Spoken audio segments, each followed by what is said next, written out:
नमस्कार मित्रांनो, स्वागत आहे तुमचं फॅक्ट वल्ला या चॅनलवर. येथे तुम्हाला जुन्या बालभारतीच्या पाठ्यपुस्तकांचा आस्वाद घेता येईल. तुमच्यासाठी मी परत घेऊन आलो आहे तुमचं बालपण. चला तर मग व्हिडिओला सुरुवात करूया.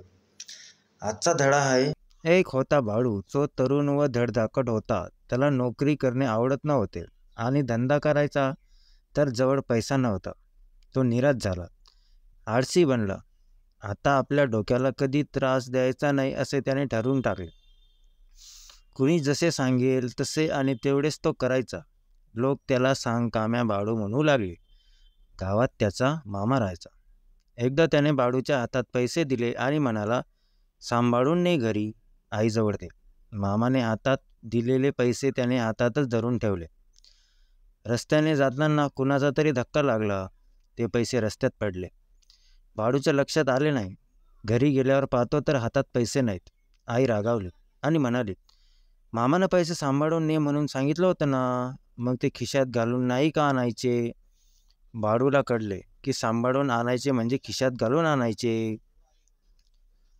दुसऱ्या वेळी मामाने बाळूजवळ घरच्या म्हशीचे दूध तांब्यात घालून दिले आणि म्हटले, बाळू, सांभाळून ने, मागच्यासारखं करू नकोस. बाळूने मानेनेच नाही म्हटले आणि तो रस्त्याने निघाला. सांभाळून नेणे म्हणजे हातातून नेणे.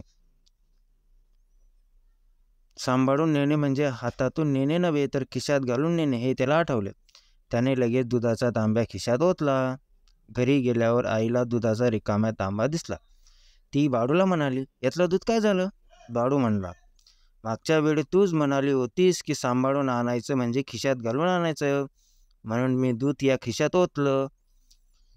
ते सगळं खिशातून खाली झिरपलं वाटतं. आई पुन्हा रागावली, अरे मामा, तुला दुधाचा तांब्या सांभाळून ये म्हणाला ना, तेव्हा खिशात नाही तर डोक्यावर ठेवून आणायचा. बाळूने मान डोलवली आणि म्हणाला, चुकलंच, डोकं वापरायला पाहिजे होतं. मी खिसा वापरला, यापुढे डोकंच वापरेन. तिसऱ्या वेळी मामाने घरी न्यायला लोण्याचा गोळा दिला आणि सांभाळून ने म्हणून बजावले आणि म्हणाला, डोकं वापरत जा. हो, म्हणून बाळू लोण्याचा गोळा घेऊन निघाला. डोके वापरायचे हे त्याला लगेच आठवले. त्याने लोण्याचा गोळा डोक्यावर घेतला. रस्त्याने जाताना उन्हामुळे लोणी विरघळले. बाळूच्या तोंडावर ओघळले. कपड्यांवर ठिकठिकाणी डाग पडले. त्याचा तो अवतार पाहून आईने विचारलं, हे काय रे बाळू, मामानं यावेळी काय दिलं होतं? बाळू म्हणाला, लोणी. तू आणि मामा दोघी म्हणाला होतात ना की सांभाळून आणायचं म्हणजे डोक्यावर ठेवून आणायचं, डोकं वापरायचं, म्हणून मी ते लोणी डोक्यावर ठेवलं. आई सगळे समजले आणि म्हणाली, अरे वेड्या, ते सांभाळून आणायचं म्हणजे केळीच्या पानात बांधून आणायचं, त्यावर खूप पाणी शिंपडायचं. बाळूने लगेच मान डोलावली आणि म्हणाला, समजलं, यापुढे चूक करणार नाही. चौथ्यांदा मामाने बाळूला कुत्र्याचं सुंदर पिलू दिले. कुत्र्याचे सुंदर पिलू दिले आणि म्हणाला, हे चांगल्या जातीचं कुत्रं आहे, विकून चांगले पैसे येतील, घरी सांभाळून ने. बाळूने मामाला पिल्लू सांभाळून नेण्याची खात्री दिली. ते पिल्लू घेऊन तो निघाला. रस्त्याने केळीची 4 पाने तोडली.